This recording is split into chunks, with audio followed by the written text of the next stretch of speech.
Shalom, shalom, shalom, bien-aimés dans le Seigneur. Shalom à vous qui nous regardez ce matin. J'espère que vous allez très bien chez vous. Oh, alléluia. Notre Dieu est bon. Ce matin, nous voulons le célébrer pour qui il est. Nous voulons lui dire merci parce que nous sommes quand même au dernier dimanche de 2020. Alléluia. Alors regardez celui qui est à côté de vous, celle qui est à côté de vous et dites-lui, vous êtes un champion, vous êtes une championne. Le Seigneur nous fait arriver jusqu'au dernier dimanche de l'année et nous voulons être reconnaissants. Nous voulons chanter quel Dieu merveilleux il est. Alléluia. Notre Dieu est bon. Alors en pensant à toutes ces grâces dans nos vies, je veux nous inviter à prier ensemble. Élevons nos voix et bénissons le Seigneur pour qui il est. Que la gloire te revienne. Que la gloire te revienne. L'honneur est à toi, Seigneur. Personne n'est comme toi. Ton nom est grand. Oui. Oui, le nom de l'Éternel est une tour forte. Le juste s'y réfugie et se trouve en sûreté. Nous voulons te dire merci pour ton amour manifesté dans nos vies. Nous voulons te dire merci pour ta grâce manifestée dans nos vies. Nous sommes au dimanche 27 décembre 2020 et nous voulons apprécier la grâce qui est la nôtre d'être là ce matin pour pouvoir te louer. Seigneur, nous voulons élever nos voix ce matin pour te dire merci pour les victoires, merci pour les moments difficiles, merci oh Dieu pour les batailles remportées, merci pour les moments de dépression, oh Dieu, dans lesquels nous avons vu ta grâce, desquels tu nous as sortis. Nous voulons te dire merci pour chacune de nos familles. Te dire merci pour cette nation dans laquelle tu nous as gardés. Te dire merci pour les nations de la terre qui peuvent reconnaître que tu es Dieu. Tu es élevé. Rien ne t'arrête, rien ne te surprend. Seigneur, tu es grand. Nous voulons te dire merci pour la grâce qui est la nôtre d'être parmi ceux qui te louent ce matin. Que la gloire ne soit qu'à toi. Nous voulons t'offrir encore ce culte de louange, d'adoration, d'action de grâce. Nous voulons, Saint-Esprit, que tu sièges au milieu de nous. Nous voulons que tu nous conduises, Esprit de Dieu, dans l'intimité avec Dieu. Merci d'être notre Père, Seigneur. Merci d'être ce Père aimant, ce Père rempli d'amour. Merci pour le sacrifice de Jésus à la croix. Tu nous as gardés dans la foi. Et nous voulons te dire merci. Tu nous as gardés en vie. Et nous voulons te dire merci. Alléluia. Dans le précieux nom de Jésus, nous avons prié. Amen. Alléluia. Est-ce que nous pouvons offrir à Dieu une ovation? Une ovation qui est expression de notre reconnaissance, expression de notre amour. Alléluia. Expression de notre gratitude. Nous voulons dire ensemble, God. Quel Dieu, quel Dieu. Nous ne trouvons pas souvent des mots, mais nous voulons dire que tu es hautement élevé, Seigneur.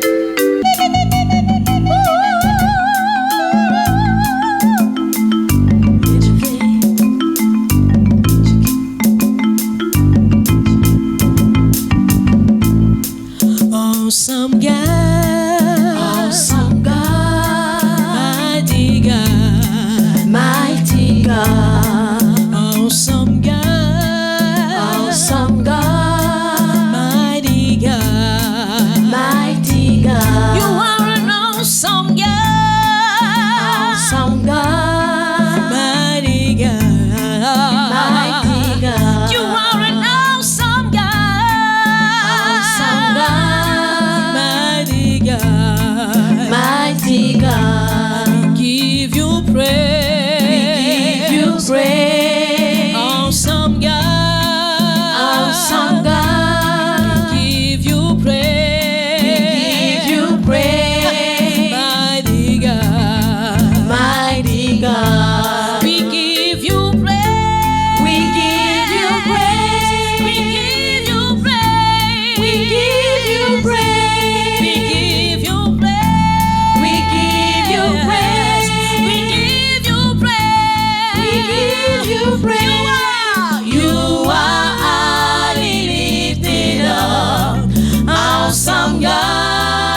Dieu. Tu es hautement acclamé. Puissant Dieu. Puissant Dieu. Est-ce qu'on peut acclamer ce grand Dieu? Il est digne de recevoir nos acclamations. Tu es acclamé, tu es acclamé, tu es acclamé, tu es acclamé, tu es élevé, tu es glorifié, tu es célébré, tu es magnifié de toute éternité. Tu es Dieu, Seigneur. Tu es Dieu, tu es Dieu, tu es Dieu. Yes, God. Yes, God. Alléluia. Alors que nous sommes là à le célébrer, à l'adorer, je veux lire une parole qui se trouve dans le psaume 104. Le verset 31 dit que la gloire de l'Éternel subsiste à jamais. Que l'Éternel se réjouisse de ses œuvres. Le verset 32, il regarde la terre et elle tremble. Il touche les montagnes et elles sont fumantes. Le verset 33 dit, je chanterai l'Éternel tant que je vivrai. Je célébrerai mon Dieu tant que j'existerai. En ce dernier dimanche de l'année, je voudrais élever ma voix en action de grâce. Je nous encourage à élever nos voix en action de grâce vers ce Dieu qui a tout donné pour nous, vers ce Dieu qui a toujours été là, vers ce Dieu qui a répondu lorsque nous prions. Même s'il y a eu des moments difficiles, il n'a jamais été loin. Même si nous avons espéré des choses qui ne sont pas arrivées, notre Dieu est grand, notre Dieu mérite la gloire, notre Dieu mérite la gloire. Et je viens élever ma voix pour t'adorer.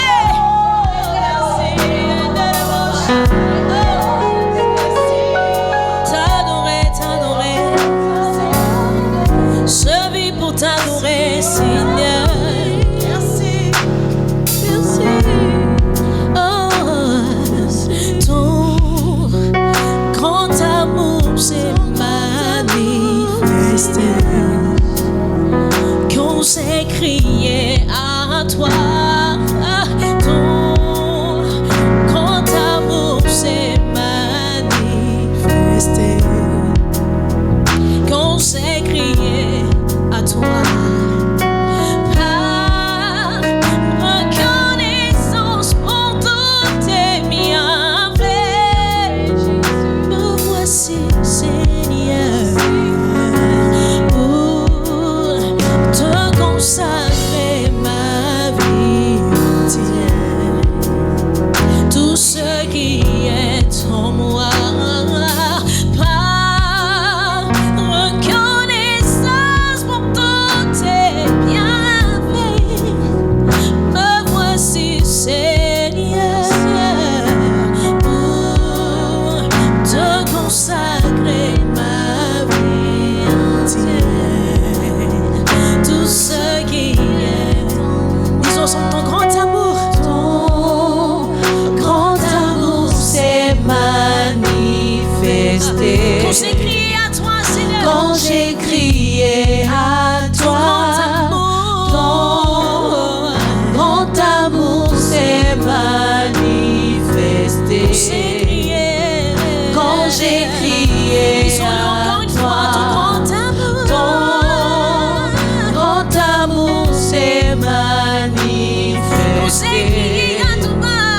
Quand j'ai crié à toi, ton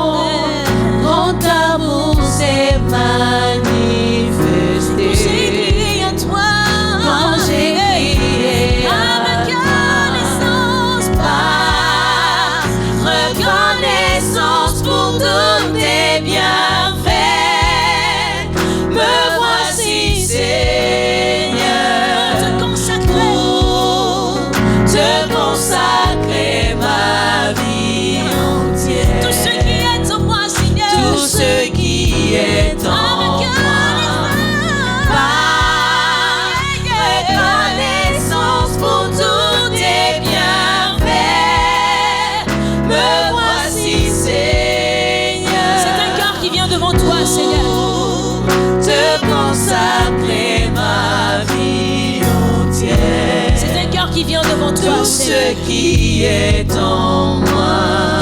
Oh, Seigneur, regarde, regarde et écoute les paroles de ton peuple ce matin. Oh, qui s'incline devant toi pour dire par reconnaissance pour tous tes bienfaits. Nous élevons nos voix et te disons, nos vies t'appartiennent, Seigneur. Il n'y a point de vie en dehors de toi. Seigneur, au-delà de tout, nous savons que tu as été fidèle. Au-delà de tout, nous avons vu ton amour, ta grâce, ta faveur chaque jour. Et nous voulons dire, nous voici, Seigneur. Me voici, Nous voici, Seigneur, pour t'adorer.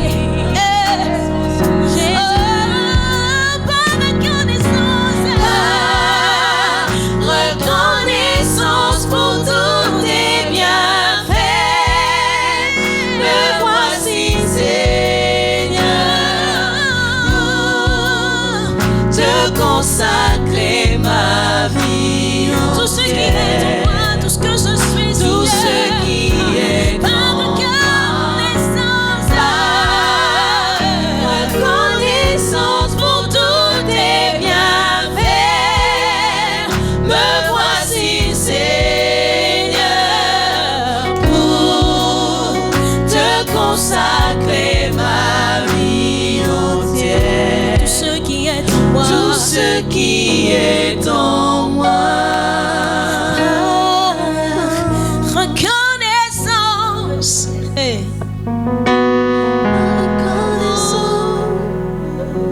Pour te dire merci. Pour te dire que je dépends de toi, Seigneur. Je dépends de toi. Pour t'exprimer ma gratitude. Pour te dire que je sais que tu ne m'as jamais laissé.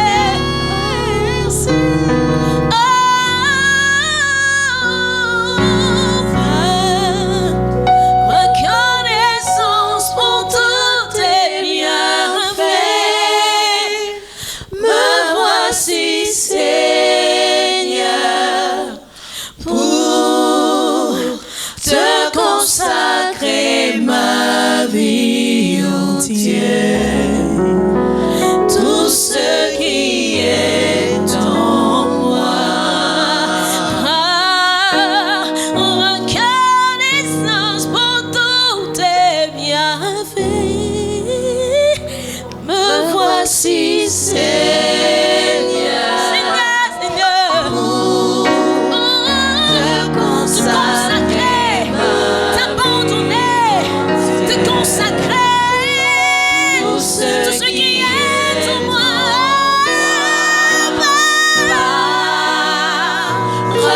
Reconnaissance pour tous tes bienfaits. Me voici, Seigneur, Alléluia. pour te consacrer ma vie entière. Yes. Tout ce qui est en moi. Oh, nous avons des raisons pour bénir Voici ce ma Dieu. vie, voici mon cœur. Ce Dieu qui ne nous a pas abandonnés en Voici mes 2020. finances, voici Ce mon Dieu qui a foyer. été là. Voici mes Ce Dieu enfants, qui a été là. mon époux. Ce Dieu qui ne nous a pas laissés. Ce Dieu qui a toujours été à nos côtés. Je veux tout te donner, Seigneur. Alléluia. Alors que tu nous fais entrer dans 2021, je dis, je te consacre ma vie. Consacre ma Je ne peux pas oublier. Je refuse d'oublier ta faveur. Oh. Je refuse d'oublier. Je refuse d'oublier. Je refuse d'oublier ta grâce.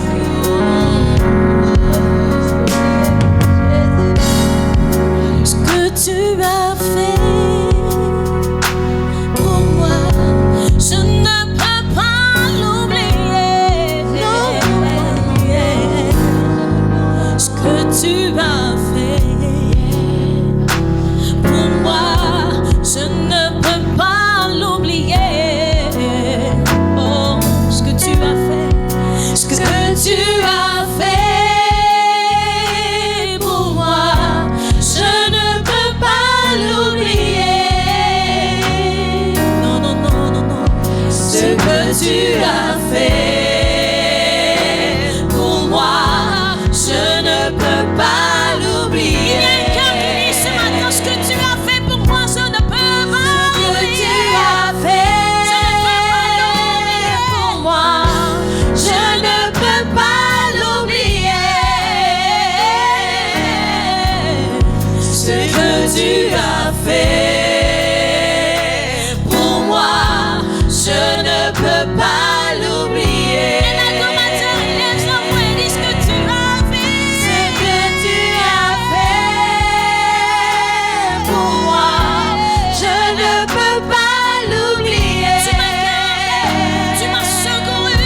as fait pour moi.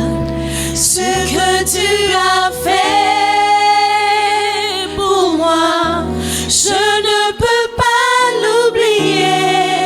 Je ne peux pas l'oublier. Ce que tu as fait pour moi, je ne peux pas l'oublier. Non, non, non, non, non, non, non, non, non, ce que tu as fait.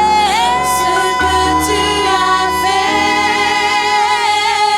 pour moi, Je ne peux pas. je ne peux pas l'oublier. Ce que tu as fait Tu as essuyé mes larmes. pour moi, Tu m'as je pardonné. ne peux pas Tu m'as gardé dans tes bras. Ce que tu as fait pour moi. ce que tu as fait pour moi. Je ne peux pas. Je ne peux pas l'oublier. Ce que tu as fait pour moi, je ne peux pas l'oublier. Est-ce qu'il y a quelqu'un avec moi ce matin qui veut compter les Je bienfaits ne de peux Dieu? pas oublier ce que tu as fait pour moi. Oh, essayons de compter les bienfaits de Tu Dieu. as tellement fait. Quand je regarde à ce que tu as fait, Il y a des choses que Dieu seul a faites dans nos vies. En cette année qui est en train de passer, la fidélité de Dieu a été manifestée. Je suis sûre que du plus profond de notre cœur, nous avons suffisamment de raisons pour dire merci à ce Dieu. Je ne veux pas me taire, Seigneur. Je ne peux pas oublier. Non, non, non, non, non, non, non, non. Ce que tu as fait pour moi, pour mon frère, pour ma soeur, pour cette nation. Oh, ce que tu as fait dans nos vies, je ne peux pas l'oublier. Ce que tu as fait pour moi, je ne peux pas l'oublier. Non, non, non. Ce que tu as fait pour moi, je ne peux pas l'oublier. Ce que tu as fait pour moi, je ne peux pas l'oublier.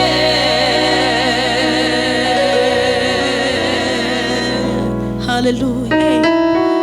Alléluia. Je ne peux pas oublier. Quelqu'un que tu veut m'as acclamer gardé. le Seigneur avec moi. Alléluia. Pour ce qu'il a fait, pour ce qu'il a fait, pour ce qu'il a fait, pour ce qu'il a fait, pour ce qu'il a fait, pour ce qu'il fera encore. Tu feras encore.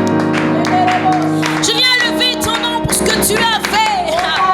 Je viens t'élever pour ce que tu feras, que mes yeux n'ont pas encore vu, mais je sais que tu feras. Je sais, je sais, je sais. Je sais que tu feras. Non, je ne peux oublier. Oh God. Alléluia. Il va être si bon dans sa présence. Je voudrais chanter encore et encore ce refrain, ce que tu as fait pour moi. Nous voulons apporter notre offrande dans cette atmosphère de reconnaissance, de gratitude. Je ne peux pas l'oublier.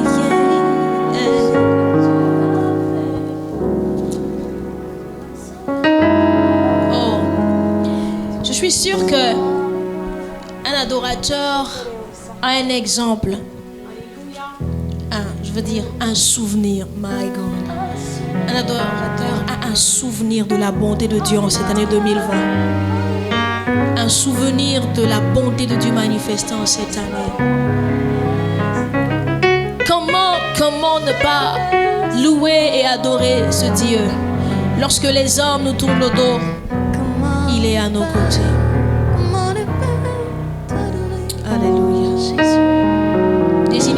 la maison afin de bénir cette offrande alors que Livia élève sa voix. Père, nous te bénissons ce matin. Oui, nous avons des raisons de te louer. Nous avons des raisons d'être reconnaissants, Seigneur. Lorsque nous regardons à nos vies, lorsque nous regardons à nos frères, nos sœurs, Seigneur, à cette nation, nous disons oui, tu es Dieu. Et nous ne pouvons pas oublier ce que tu as fait pour chacun d'entre nous, Seigneur. Nous te sommes reconnaissants. Alors, Père, nous t'apportons notre offrande. Agrée-la, Seigneur. Agrée-la, Seigneur, et qu'elle serve à l'avancement de ton œuvre. Seigneur, toi qui nous as donné cette semence, Père, nous te la donnons en retour. Seigneur, bénis-la, Seigneur, et que ton nom soit glorifié à jamais pour les siècles des siècles, au nom de Jésus. Amen. Amen. Gloire à Dieu. Gloire à Dieu. Alléluia. Il y a une parole que Dieu a disposée pour chacun d'entre nous ce matin.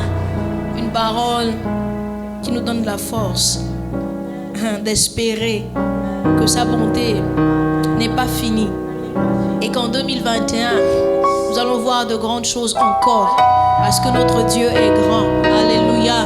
Béni soit le Dieu de notre salut pour sa parole. Nous voulons joindre nos deux mains pour faire bon accueil à la parole de Dieu. Alléluia.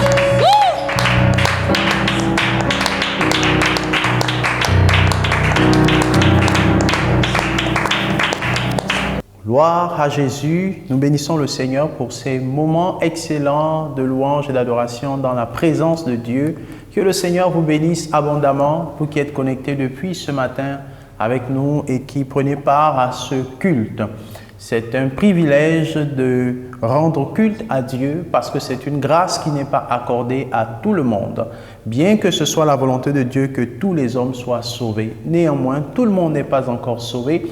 Et pour nous qui avons l'occasion, l'opportunité de rendre ce culte à Dieu, nous en profitons au maximum et nous rendons gloire à Dieu pour ce qu'il fait dans nos vies. Merci aux instruments Abdias, que le Seigneur vous bénisse. Nous voulons prier à présent et recommander ce petit temps de parole au Seigneur, cette série de messages, d'enseignements, d'édification, cette série dans laquelle nous sommes sur bâtisseurs du royaume. Prions ensemble dans le nom de Jésus. À toi la gloire, notre Dieu et notre Père, toi qui es souverain, potier, toi qui nous façonnes à ton image chaque jour un peu plus. Nous voulons te dire merci pour ta parole qui nous transforme, ta parole qui nous apporte la vie, ta parole qui nous régénère et ta parole qui nous renouvelle. Nous voulons la recevoir avec un cœur disposé. Merci Saint-Esprit pour ta présence au milieu de nous, pour ce que tu as commencé à faire depuis le début de ce culte et pour ce que tu feras encore dans nos vies au travers de ta parole. Car tu nous encourages à bâtir avec toi le royaume des cieux. Que toute la gloire te revienne dans le nom de Jésus-Christ que nous avons prié et nous disons tous Amen. Gloire à Jésus. Soyez bénis pendant que vous écoutez cette parole et surtout pendant que vous la vivez pour la mettre aussi en pratique. Car le Seigneur nous dit de ne pas nous borner à écouter, mais surtout à la mettre en pratique. Et pour vous qui participez pour la toute première fois à ce culte et qui cherchez à connaître Christ, je vous encourage à être très attentifs et à prendre aussi une Bible pour lire ensemble les textes que nous allons partager. Nous voulons parler de bâtir ou bâtisseurs du royaume de Dieu. C'est la série de messages dans laquelle nous sommes depuis le début de ce mois. Aujourd'hui, nous sommes le dernier dimanche du mois de décembre 2020, donc le dernier dimanche de l'année 2020. Et nous rendons gloire à Dieu pour tous ces enseignements et tous ces messages que nous avons reçus tout au long de ce mois sur bâtisseurs du royaume. Et un des messages importants qui est passé dimanche dernier, c'était comment être bâtisseur du royaume. Et nous avons été bénis abondamment par ce message. Nous voulons simplement aujourd'hui nous encourager à nous laisser utiliser par Dieu pour pouvoir bâtir ce royaume-là. Une notion effectivement bien complexe, comme nous l'a montré le révérend Jean-Marie Chibinda, notre Père qui nous a édifiés la semaine dernière. Nous voulons juste nous encourager ce matin à nous laisser utiliser par le Seigneur afin d'être des bâtisseurs du royaume. C'est le Seigneur Jésus-Christ qui bâtit son royaume. Il l'a dit dans sa parole, « Je bâtirai mon royaume, je bâtirai mon église et les portes du séjour des morts ne prévaudront point contre elle. » C'est donc lui-même qui bâtit, mais il s'appuie sur les hommes que nous sommes. Alléluia. Et donc chacun de nous peut être un instrument que le Seigneur utilise pour pouvoir bâtir, un instrument que le Seigneur utilise pour pouvoir asseoir son règne, un instrument que le Seigneur utilise pour pouvoir établir son règne au milieu de nous. Et ce matin, nous voulons donc partager sur se laisser utiliser par Dieu pour bâtir le royaume. Et un exemple, un modèle que nous avons dans les Écritures, c'est celui de Néhémie. Je vous invite à lire avec moi donc l'histoire de Néhémie dans le chapitre 1er du verset 1 au verset 11.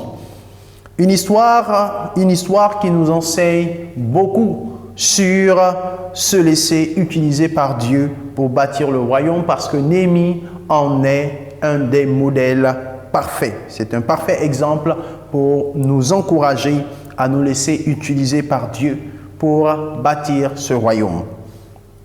Alors, je vous encourage à ouvrir vos Bibles dans Néhémie chapitre 1er du verset 1 au verset 11. Nous faisons la lecture ensemble pour une meilleure compréhension. Bien évidemment, je suis dans la version Louis II.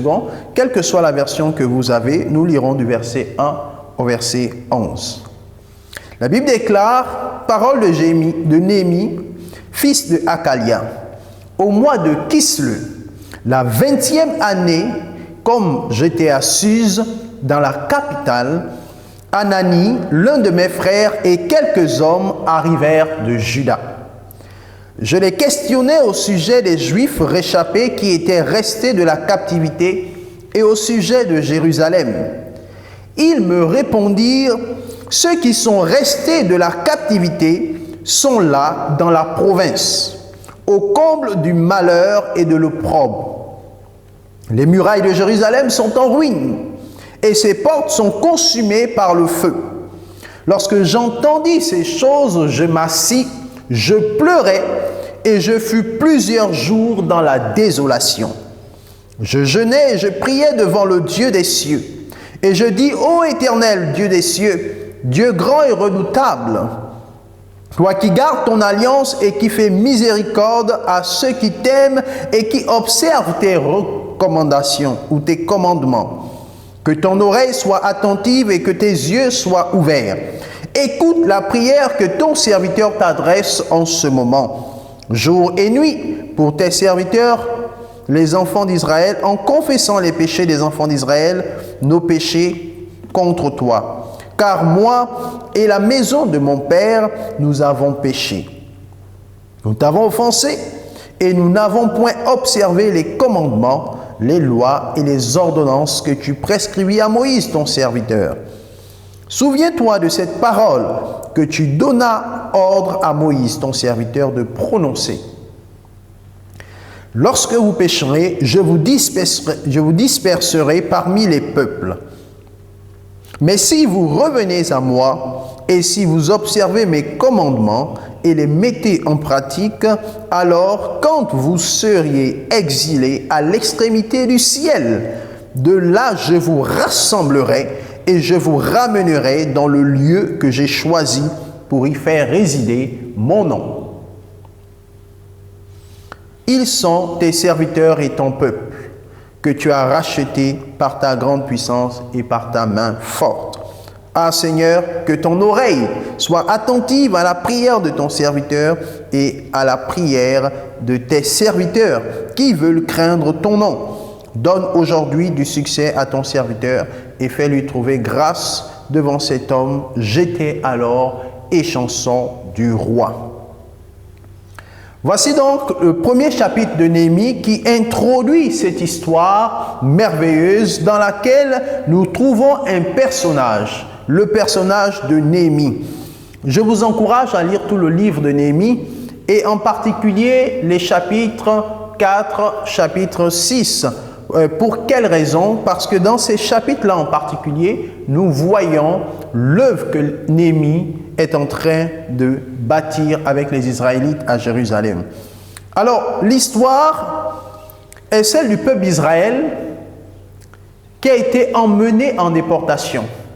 Ce qu'il faut comprendre, c'est que dans les années 587 avant Jésus-Christ, Jérusalem, Israël a été assiégé par Babylone. Et Babylone a remporté la victoire sur les Israélites et donc a détruit la ville. A détruit la ville, a mis la ville en feu, a détruit les murailles de Jérusalem qui étaient des murailles fortifiées et qui représentaient une forme de protection pour la ville.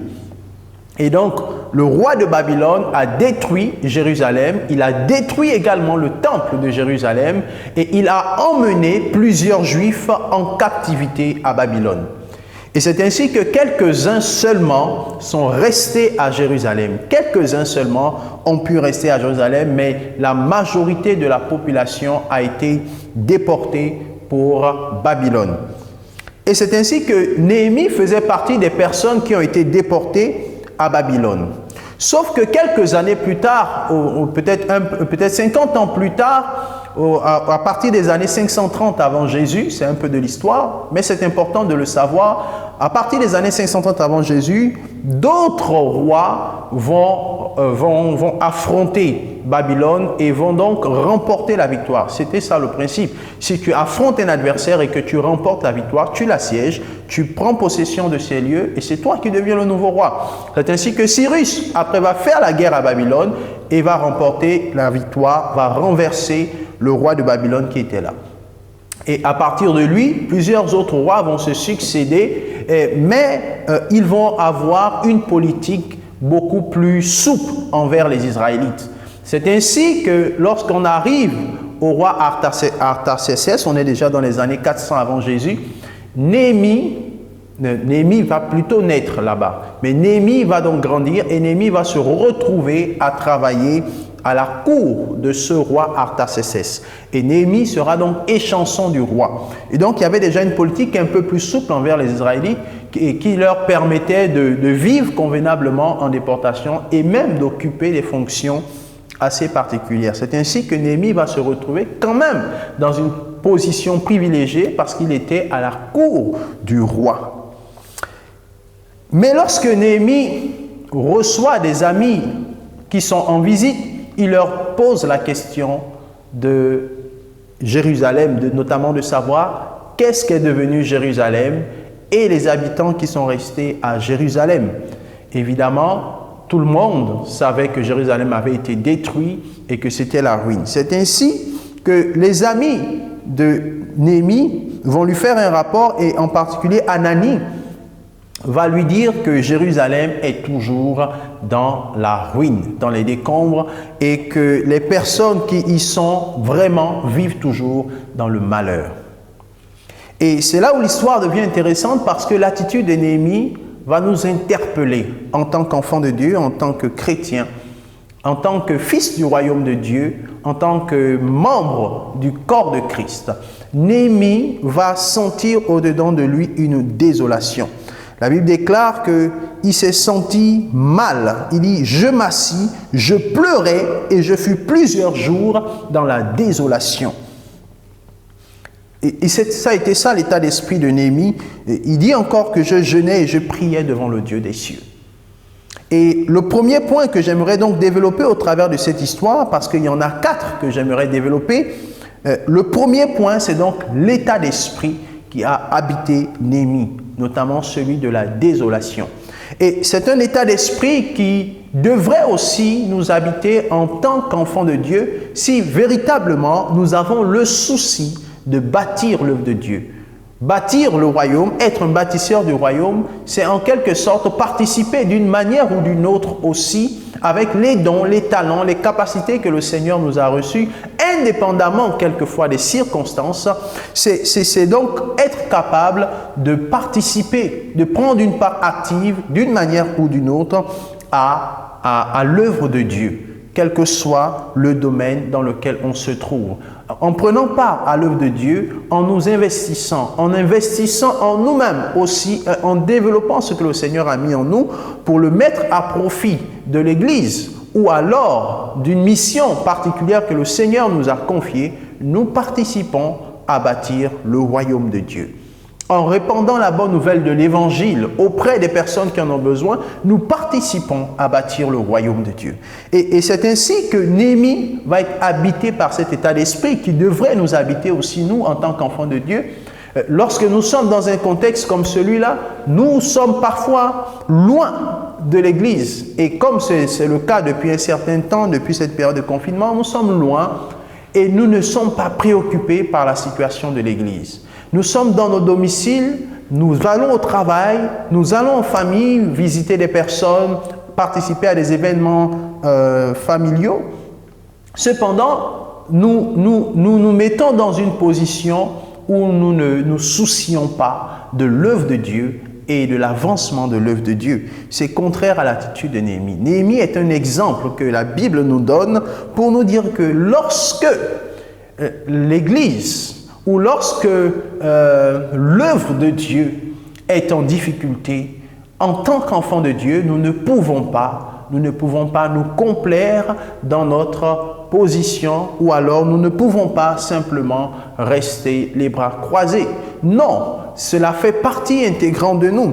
Jérusalem était considérée comme la capitale spirituelle de l'État d'Israël et à plus forte raison, le temple était à Jérusalem. Et lorsque Jérémie se rend compte que des années sont passées et que le temple est toujours dans la ruine et que la ville est détruite et que les murailles qui protégeaient la ville et le temple, ces murailles sont détruites, Néhémie sent au-dedans de lui une désolation.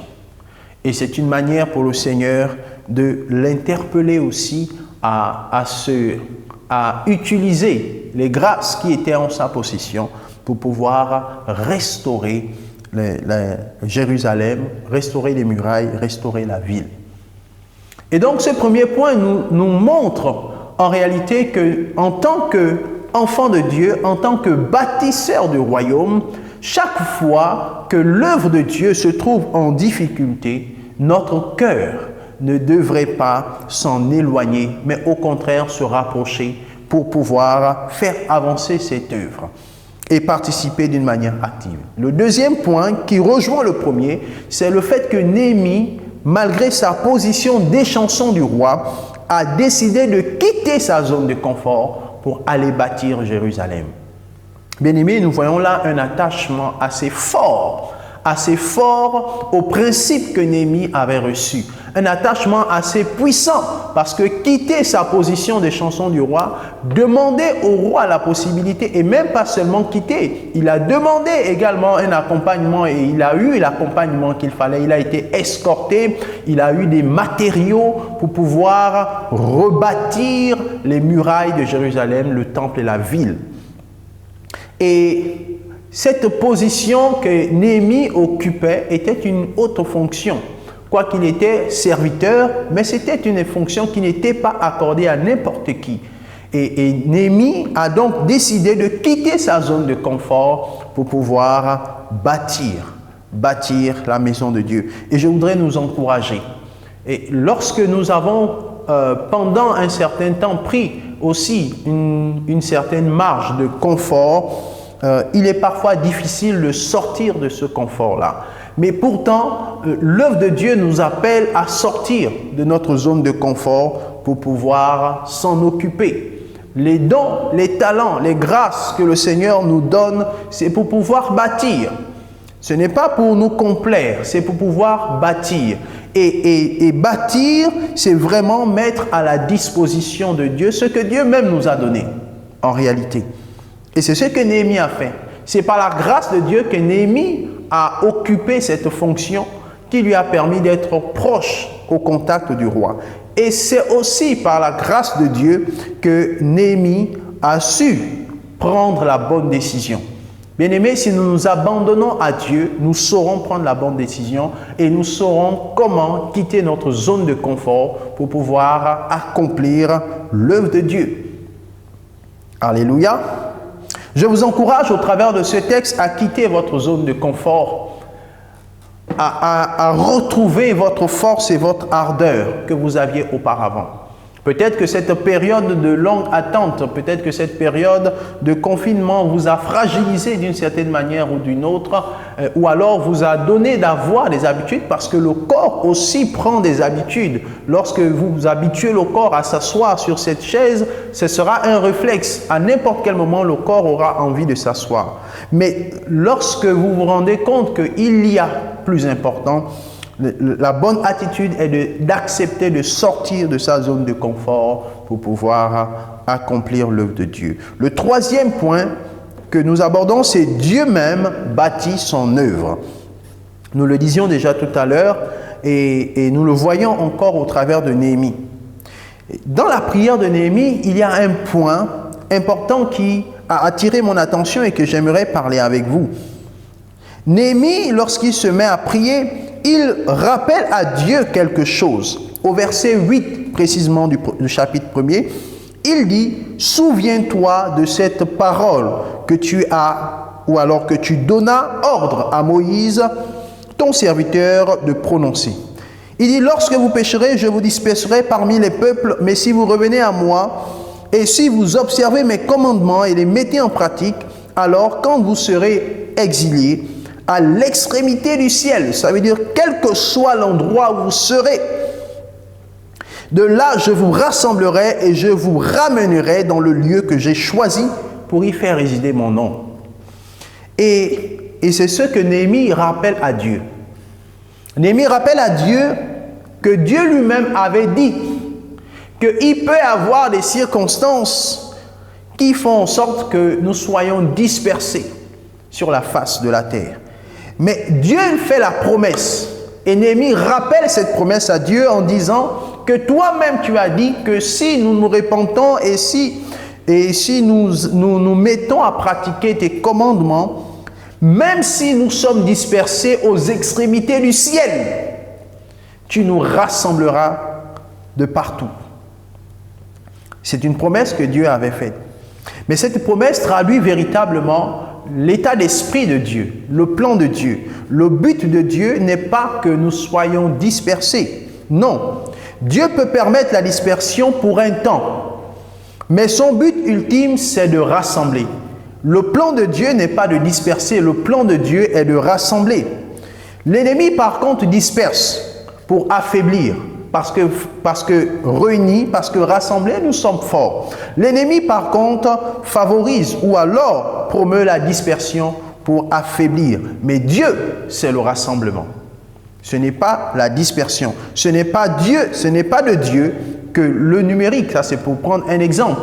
Dans l'état actuel dans lequel nous sommes, où plusieurs enfants de Dieu, et ça c'est partout dans le corps de Christ, plusieurs sont dispersés, plusieurs sont dans des maisons, dans les domiciles, ou alors vaquent à d'autres occupations, et malgré la reprise des lieux de culte, plusieurs ne parviennent pas à retrouver le chemin de l'Église, et sont donc en quelque sorte dispersés. Peut-être pas tout le monde, il y a des raisons, et c'est compréhensible, mais il y en a dans tout ce monde, certains qui véritablement ont été dispersés. Mais ce n'est pas le plan de Dieu et il faut le comprendre. Le plan de Dieu, c'est de rassembler.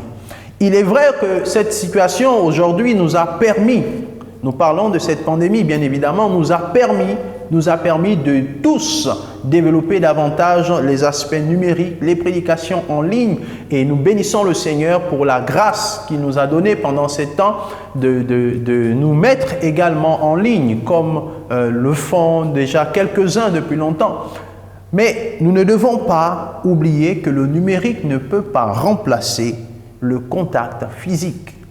La communion fraternelle a toujours eu son importance et sa place dans l'Église depuis la naissance de l'Église, dans Actes des Apôtres.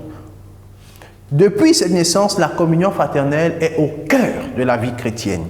Et donc le numérique ne peut pas remplacer, quand bien même le numérique est important. Et donc, j'étais en train de dire cette phrase qui m'est venue à l'esprit, ce n'est pas de Dieu que le numérique remplace le contact physique. Mais c'est de Dieu que le numérique complète l'effort physique. L'effort physique peut être complété par le numérique pour amplifier notamment les efforts qui sont faits pour faire croître le royaume de Dieu. mais pas de remplacer. Le numérique ne peut pas remplacer la communion fraternelle, le contact physique. C'est la raison pour laquelle il faut que nous ayons l'état d'esprit de Néhémie, que nous nous soucions de l'avancement de l'œuvre de Dieu, que nous nous soucions de bâtir, parce que ce que nous bâtissons aujourd'hui, c'est ce qui nous sera compté aussi au ciel. Le quatrième et dernier point que nous voulons développer dans ce texte de Néhémie, c'est les obstacles à l'œuvre de la construction. À chaque fois que nous nous mettons dans la position de bâtir par nos propres capacités, par nos dons, par ce que le Seigneur nous a donné, ça peut être par des offrandes, ça peut être par des talents particuliers que le Seigneur nous a donnés. Et il y a parfois des obstacles, comme Néhémie l'a rencontré, et là je vous encourage à lire le chapitre 4 de Néhémie, le verset 1er, du verset 1er jusqu'au verset 8. Le temps étant un peu court, nous n'allons pas tout lire, mais j'aimerais juste lire les premiers versets. Néhémie chapitre 4, verset 1 à 3 dit: « Lorsque Sanballat apprit que nous rebâtissions la muraille, il fut en colère et très irrité. Il se moqua des Juifs et dit devant ses frères et devant les soldats de Samarie: « À quoi travaillent ces Juifs impuissants? Les laissera-t-on faire? Sacrifieront-ils?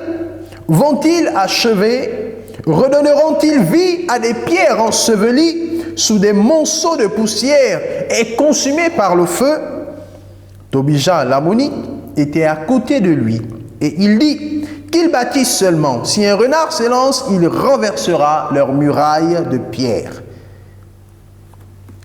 Alléluia.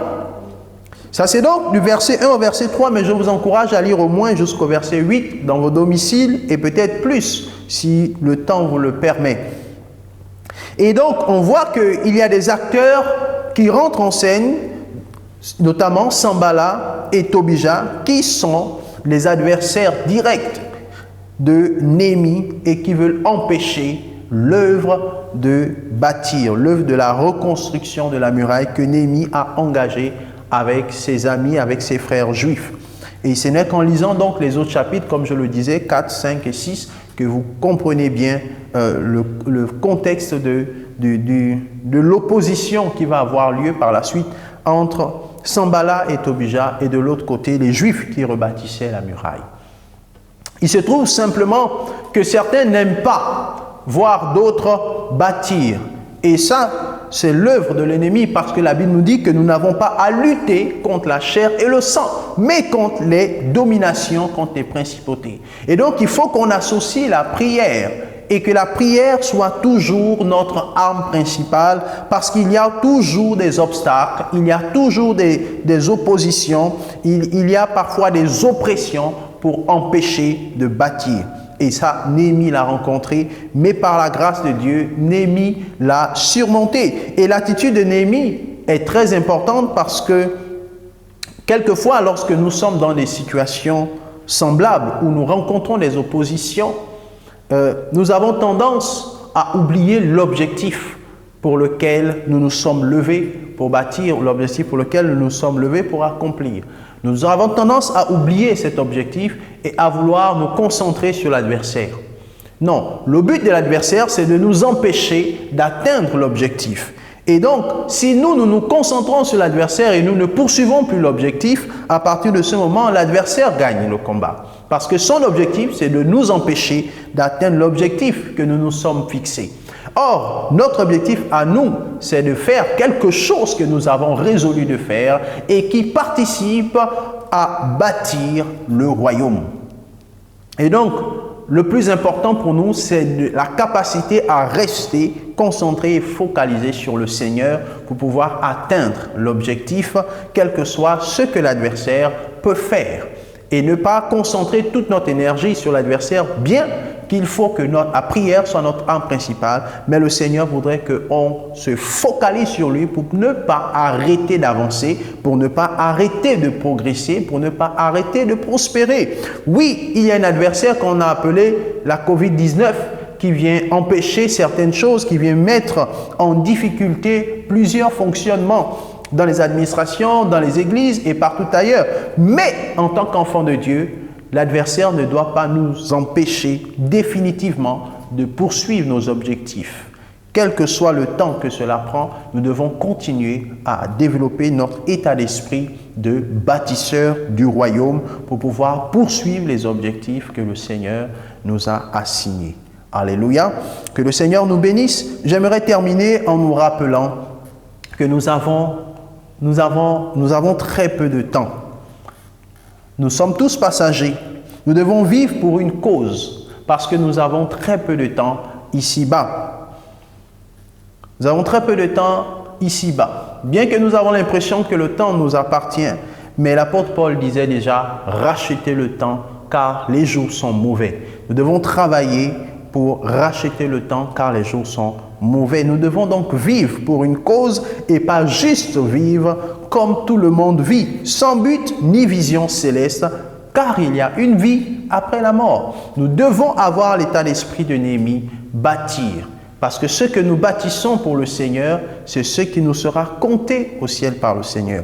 Apocalypse chapitre 14, verset 13 nous dit « Et j'entendis du ciel une voix qui disait » c'est la vision que Jean a lorsqu'il reçoit les révélations de l'Apocalypse. Au chapitre 14, verset 13, il est dit donc « Et j'entendis du ciel une voix qui disait « Écris » heureux dès à présent les morts qui meurent dans le Seigneur. Oui, dit l'Esprit, afin qu'ils se reposent de leurs travaux, car leurs œuvres les suivent.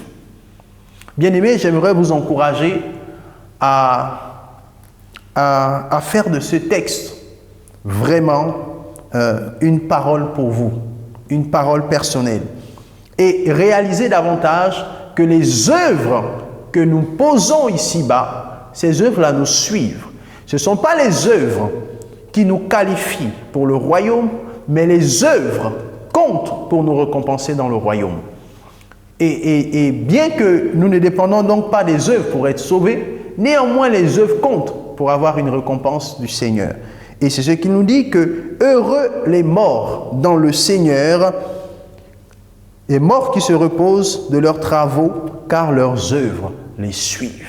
Bien-aimés, ce que nous posons comme œuvre pour faire avancer le royaume ici-bas n'est jamais vain. Nous disons parfois que nous ne voyons pas les fruits.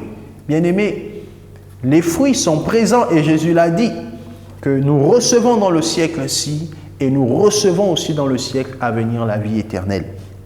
Et donc ces œuvres-là nous suivent. Ces œuvres continuent à parler en notre faveur. Nous ne devons pas donc nous décourager, baisser les bras et abandonner. Nous devons continuer, quelles que soient les difficultés, quelles que soient les oppositions, quelles que soient les oppressions que l'on peut rencontrer, nous devons continuer à avancer. Nous devons continuer à poser des œuvres pour l'avancement du royaume, surtout dans cette période de fin d'année. J'aimerais vraiment nous encourager.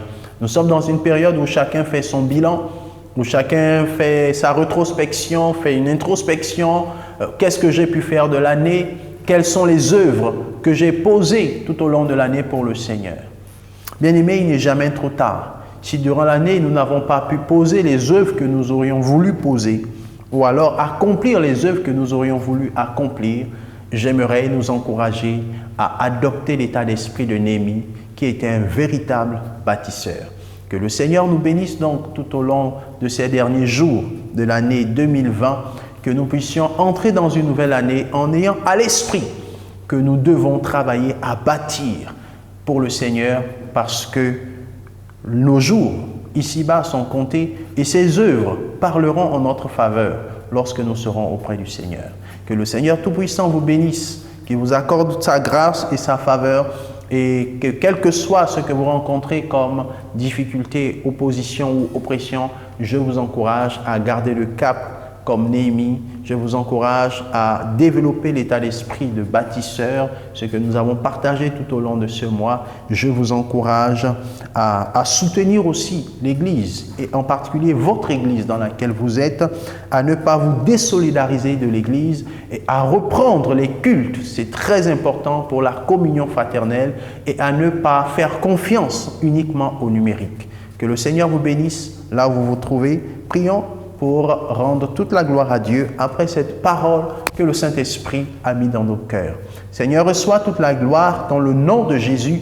Merci pour ta parole qui est esprit et vie. Nous croyons que cette parole, Seigneur, nous donnera encore la force de nous lever et de continuer à avancer dans la marche, de continuer à grandir dans le royaume et à participer à l'œuvre de construction du royaume. Nous te recommandons nos vies, nous te recommandons chaque personne, Seigneur, ici, connectée. Et nous prions au nom de Jésus que des fruits puissent sortir après écoute de cette parole. Merci Seigneur de bénir chaque personne, de fortifier chaque personne qui est dans une situation difficile, d'encourager chaque personne. Merci Saint-Esprit parce que tu es aussi le consolateur. Là où il y a de la détresse, Saint-Esprit, tu consoles les cœurs, tu donnes la force, tu relèves le cœur brisé, tu relèves le cœur affligé, tu relèves celui qui est tombé et tu lui donnes la vigueur dans le nom de Jésus. Qu'il en soit ainsi et pas autrement. Que Dieu vous bénisse. Bon dimanche dans vos maisons respectives et que la paix de Dieu qui surpasse toute intelligence soit votre partage dans le nom de Jésus. Amen. Soyez bénis et à la prochaine. Que rien ne va, et même si tu